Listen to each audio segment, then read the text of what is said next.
People that are participating in these protests, asking these questions, are exactly the same people who are saying the U.S. does have to remain long enough to allow some kind of a political interim government to get on its feet for Iraq to have some stability and some security.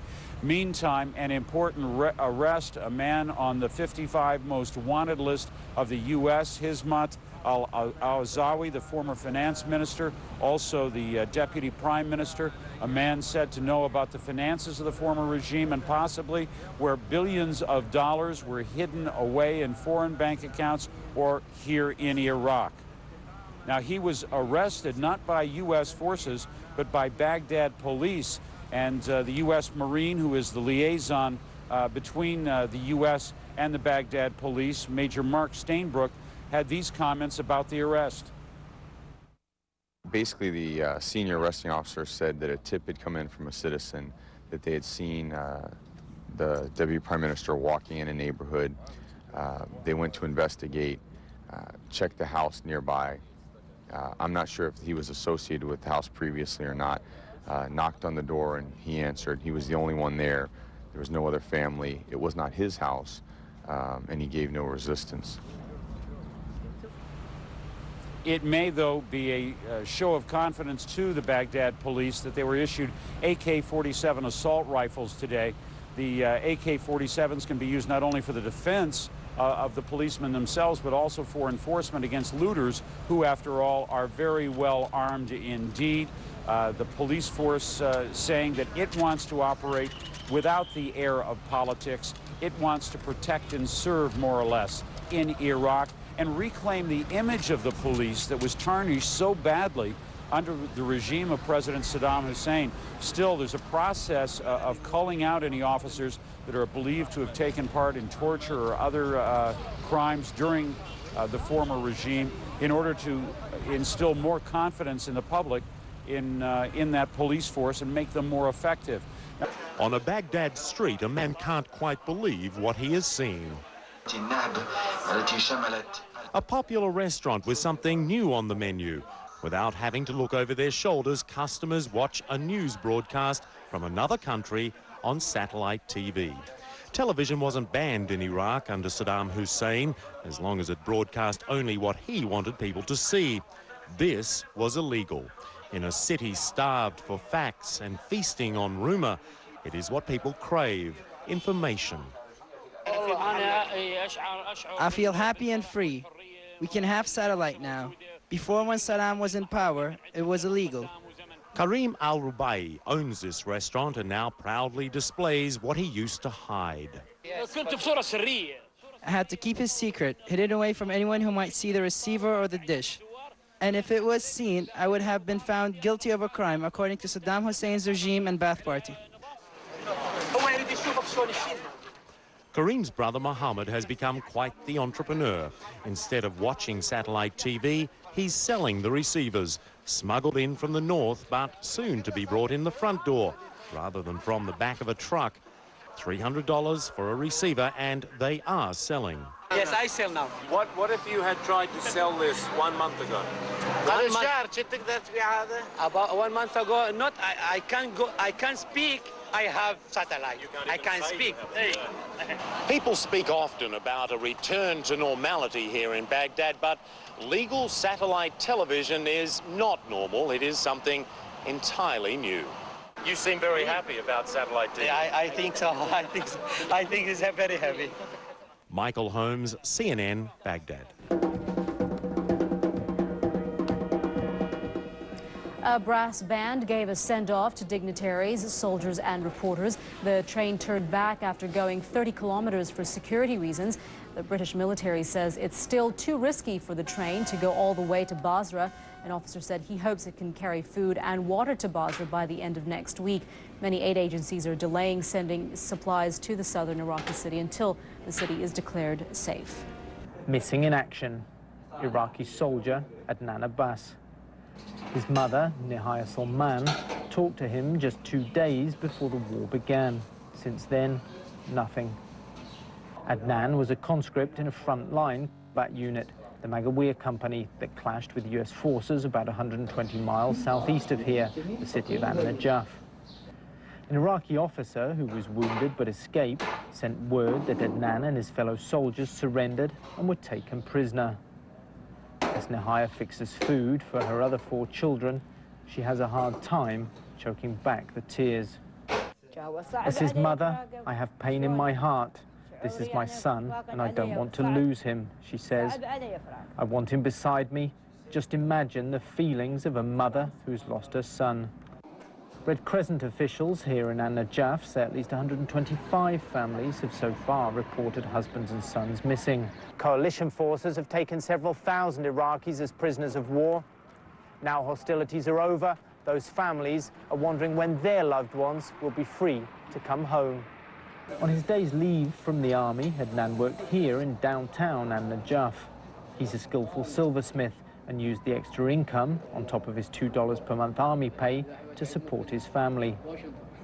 Like all young Iraqi men, Adnan was forced to do military service. His brother Jamil says he hated Saddam Hussein and his regime. Nobody in our country supports Saddam Hussein because he tortures and imprisons our people. Nobody supports him. A spokesman at US Forces Central Command in Qatar said there was no complete list of the 6,800 Iraqi POWs being held by coalition forces. He declined to confirm if Adnan's name was among those so far registered. But US military sources say some of the prisoners are already being released. This policy under the Geneva Convention indicates that we're supposed to release individuals as quickly as humanly possible.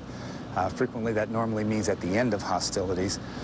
Sometimes it can be sooner than that. And when her son finally comes home, Nihaya can begin enjoying life free from the fallen regime of Saddam Hussein. Well, it's been a day where the Americans have claimed another success in their hunt for Saddam Hussein's inner circle. And while their main target still eludes them, they say they are confident they'll get their man. One by one, they're being picked up, and the arrest of Finance Minister Hikmat al-Azawi is significant because it's believed he'll know where Saddam's secret millions have been stashed. He was the 8 of diamonds in a pack of cards issued to troops searching for Saddam Hussein and his ruling elite. And through him, military investigators hope they'll be able to start the paper trail that'll take them to a fortune hidden in secret foreign bank accounts. But as the net draws in, relatives of thousands of missing prisoners have been pursuing their own trail. In this case, to the former headquarters of Iraqi military intelligence. It's an American base now, but still the people come. Like this man, desperate for news about his younger brother, a former soldier arrested after the uprising that followed the last Gulf War. He's probably dead, he says, but I just want to know for sure. I'm not alone. There are many like me. The Americans must help us. Now that they believe the war is won, the Americans have been reorganizing their military presence here. Thousands of Marines have been pulling out of Baghdad. They're being moved south to regroup before pulling back to Kuwait. Their task was to spearhead the war effort, but they believe that job is done. The army is now in charge on a new front, working alongside local police to take control of a city that's still in chaos. Many Iraqis have been grumbling that should have been done sooner. But Baghdad will now have a single military command, which it's hoped will be more successful in bringing order back to the streets. Searching for illegal weapons on this back road near Basra. This is just one of a range of quasi-policing activities carried out by British soldiers. Few guns have been recovered, but this thinly spread force is intended to reassure local people and deter the criminals. Oh, we're up to it. We've adapted to quite a few jobs since we've been here, you know. Well up to this job. It's good. Protecting tankers delivering desperately needed water is another daily chore. But this poor area is still lacking many amenities, and there is growing resentment among local people that the soldiers have not done more. They are poor, they want help, they want peace, they want water. No work, no peace, no peace. No peace. Soldiers stand guard at the petrol stations, where hundreds of motorists wait patiently for hours. Each is allowed a tank full, but they're prevented from filling drums or jerry cans because the soldiers say they'd simply be resold on the black market. Even the local hospitals need protection. Soldiers confiscated this man's hand cart after he was twice caught stealing goods. If I catch you stealing once more, Alibaba. You promise him? Yes. He promised you. Inside the hospital, there's little they can do to improve the situation. Patients are lying in stinking fly-filled wards. The problems of hospitals like these in the south of Iraq are not simply those of the war. There's been more than a decade of neglect here. And for the doctors who struggle every day to try and help their patients, there are no drugs and the sanitation is extremely poor. We didn't fight the Americans because we hate Saddam. We hate Saddam. But we need an Islamic government. An Islamic government. 1 million people are expected to gather in Kabbalah next week, a key test of Shia sentiment. As the pilgrims made their way out of the city, US soldiers were trundling into the southern suburbs, army units to replace the Marines. The reception was mixed, some eager to show disdain for Saddam. The Marines, having won the war, have made little headway with the peace, failing to restore basic services and reach out to the people here. And the army have their work cut out if they want to be seen as more than occupiers. As the new troops arrived, there was news of another arrest. This time Saddam's finance minister, Hikmat al-Azawi, captured in Baghdad by Iraqi police and handed over to the Americans. There are continuing reminders of the dangers left behind by Saddam's defeated army. Children had set fire to a trench of oil. It had been part of a system designed to thwart American airstrikes, but this one had never been torched during the war. It blanketed a local neighborhood and mosque. The mosque, a Sunni establishment built by Saddam Hussein to commemorate Iraq's invasion of Kuwait. And its unfortunate name was the main concern of one worshipper. It must change. Why? Haram. In Islam is haram this name. The name of this mosque is the day we go to Kuwait. So that will have to change now. Yes. And the burning oil wasn't enough to prevent new American helicopter patrols. Part of stepped-up efforts, they say, to restore order. Ian Williams, Channel 4 News, Baghdad. The main man at the mosque, the imam, asked for volunteers. He organised our jobs for us. He told some of us to come here and others to go to other places. The same thing is happening here. These men keep guard at a hospital that was looted. They were sent by their mosque too. They say the imams are the only authority here who carry the respect of the public. This man told me that the imams symbolized all that is good in Iraq. When they told us to protect this place, we rushed here, he said. We listened to them. We obey their orders. It is the religious leaders, organized Islam, entering the political sphere. And that's quite new in Iraq. Where there is social coherence in Baghdad, make no mistake, its focus is the mosque. Its character is Islamic, not secular. That is part of what is emerging to replace Saddam Hussein. Alan Little, BBC News, Baghdad. Caught in the act, and not alone, almost 60 looters lined up. They dynamited a bank vault in broad daylight. Not much sympathy from British troops. You shouldn't have been caught stealing, should you? There's three main banks in Basra. This is the central bank, and we've had a lot of problems with what they call the Alibabas, the thieves every night. People here look to the troops for protection, soldiers standing in till local police can be trusted with the job. The troops had an easy victory at this bank today, but it hasn't all been plain sailing in Basra. 2 weeks after British forces took these streets, they're still fighting looters day and night, still struggling to get water and power restored across the city. Basra is still caught between the old order and the new. On day 14 of the transition, this is Basra's queue for fuel. Southern Iraq's oil-rich, but for now nothing's coming from the wells.